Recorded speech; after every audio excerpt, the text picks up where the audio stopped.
Recorded. So good morning and welcome to Monkess on Mondays. Today I am honoured to be joined by Rowena. Rowena and I first met during an MBA at Loughborough, which was quite time consuming but very enjoyable. But before we start our conversation, Rowena, I know you used to be an athlete, so how are you staying active during lockdown? Hi David.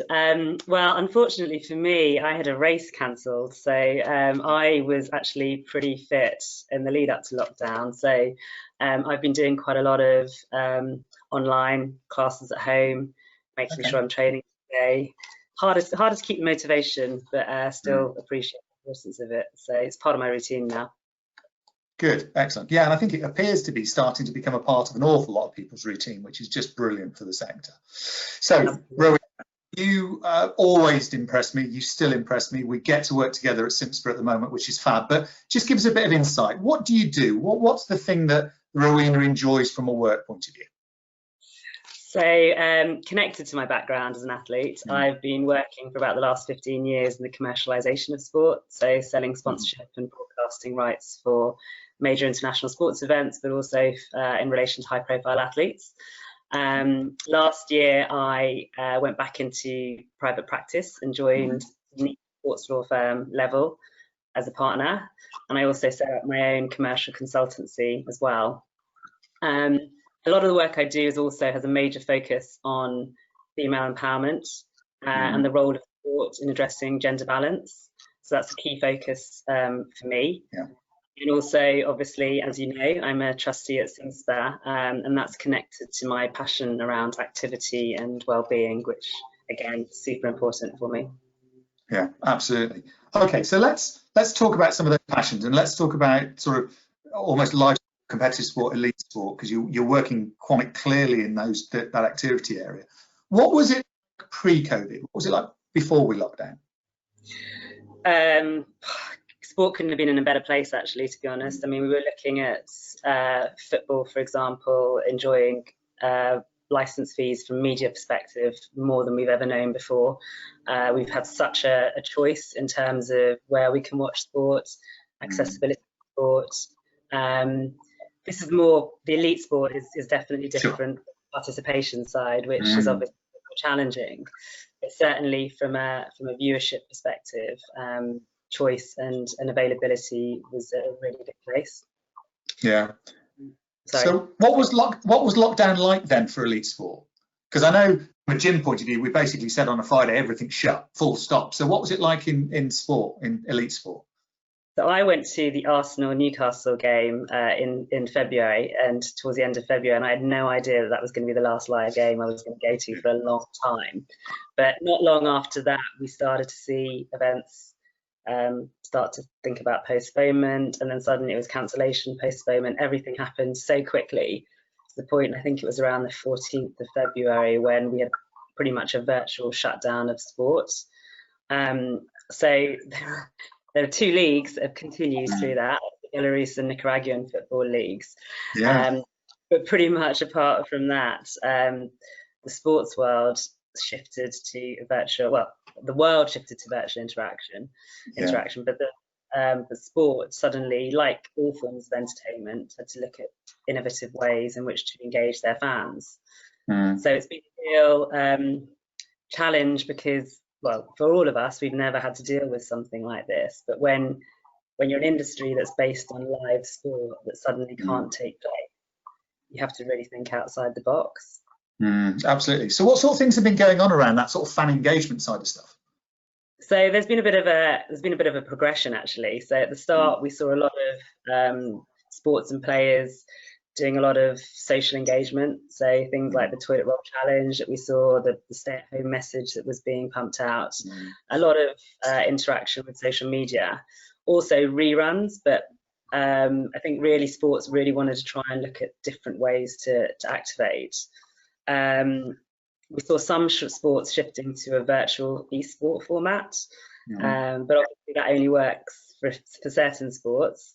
So we saw Formula One and Formula E creating their own tournaments with drivers taking part. NBA 2K, we saw FIFA doing quite a lot of work around that. But the first live sport competitions that we saw was the PDC home tour, which was the darts, where they could actually film it all in everyone's home competition. And then World Athletics actually did a great garden pole vault championship. So that was quite fun. But really, it was really difficult for so many sports to do anything during that time. Yeah, absolutely. So what's the sort of processes going forward? So yesterday I noticed that we had some pigeon racing, that we had some snooker, and of course we had that first horse race at Newcastle. So what's happening now then to prepare us ready to go live again? Well, the big question through all of this, Dave, has been whether the return to live sport is worth the risk.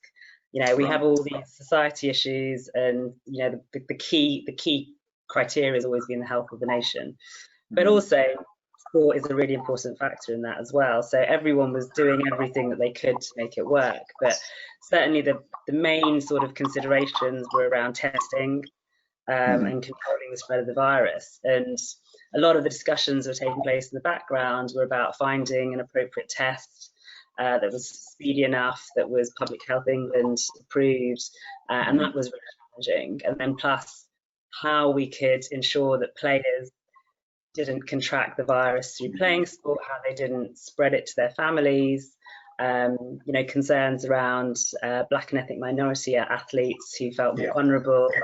And then what happens, for example, if an entire team tested positive? Would that be fair if we were holding a competition in this current situation?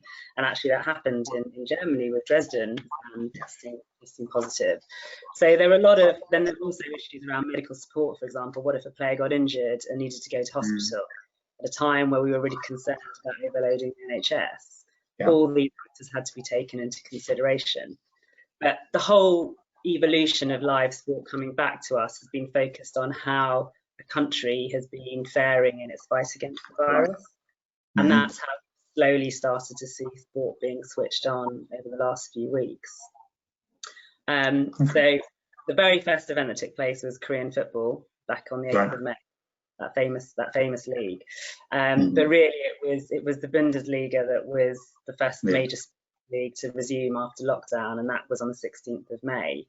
And what it did was provide a bit of a pilot project for sports and how we could look at taking forward live sport, because it isn't just for the next few weeks or months. This is how we're going to be doing this for the next year or so. And so it's been a real spotlight on that. Yeah, and are we learning stuff, and not just as the Bundesliga comes back and the Premier League can learn from that, but what are we learning from the opportunities that exist? Are there organisations that are desperate to support live sport and to really make their mark early, effectively? Well, certainly from a commercial perspective, there's going to be a lot of challenges over the next 12 to 18 months. You know, a lot of companies are struggling. I'm sure you've seen in the news sponsorships not being renewed, broadcasters looking at how they can get rebates on their license fees. It's a challenging time for everyone. So marketing budgets aren't a priority for companies. So we do have a lot of concerns in the industry that funding from government, sports organisations, sponsors, broadcasters, all that's gonna disappear a little bit. So it's about how we can sort of keep everyone staying afloat over the next few months, and also that's by the way in match day revenue. So a lot of leagues, you know, for the Premier League, the major concern's been broadcasting revenue, but for the lower leagues, actually ticketing revenue is their major source of income. So what do they do when suddenly they're no longer getting that? So there's a lot of different aspects that people have been thinking about. And also around the digital revolution. You know, we've all been locked in our houses for 2 months. You know, we've seen the likes of Netflix, Zoom, DocuSign, all these online companies booming, and actually sport's no different, because actually in the lead up to COVID, there was a real shift and a real focus on digital and data, and that's just been amplified by the last few weeks. So really the organisations moving forward who we're really going to see flourish are the ones who are already thinking about that, and who really have started putting in that activation around engagement and how can I win over my consumer and what they want. Okay, so I've got 3 daughters. One of them is incredibly sporty. She's wrecked my lawn, basically playing cricket, hockey, tennis, you name it. But I've noticed that I got a real sense of before COVID that women's sport was actually on a real high and was starting to make a difference. We were going to the Lightning franchising, watching cricket, watching netball, etc. Has women's sport been hit particularly hard during COVID? Yeah, I mean, from my perspective, the pandemic couldn't have hit at a worse time for women's sport. 2019 was an unbelievable year. It really put women's sport on the agenda. The problem for women's sport, and it's the same for what I mentioned before about a lot of the lower league clubs, a lot of sports around the world where they don't have the funding that the Premier League, for example, has, is that they're going to be the hardest hit. The loss of match day revenues, they don't necessarily have big broadcast deals.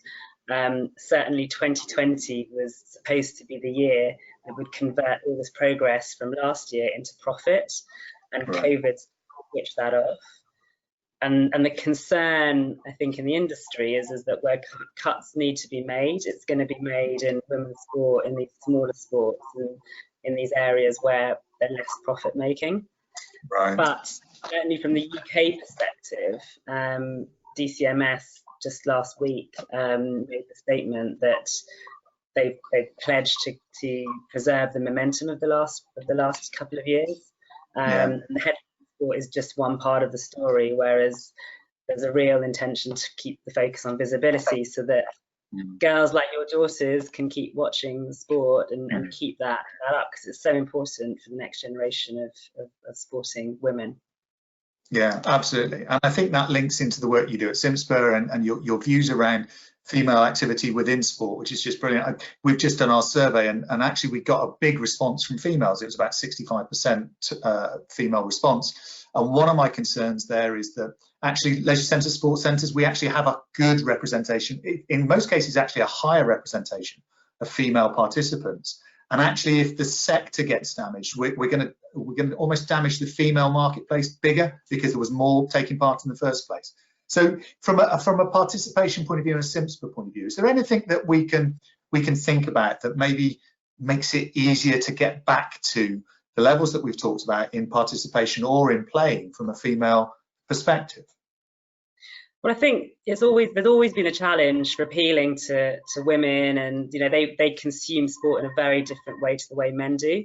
So, but I think through lockdown, actually, we've had their undivided attention, and I think there is a real, and actually I had this conversation with Tara not that long ago, I think there is a real opportunity to keep that momentum, to keep that focus, to actually look at different ways in which actually the online revolution, maybe there is an opportunity to develop online training more. Women, mothers especially, have a lot less time on their hands. Maybe they can't go to the gym even if they want to, but giving them opportunities so that they can do both.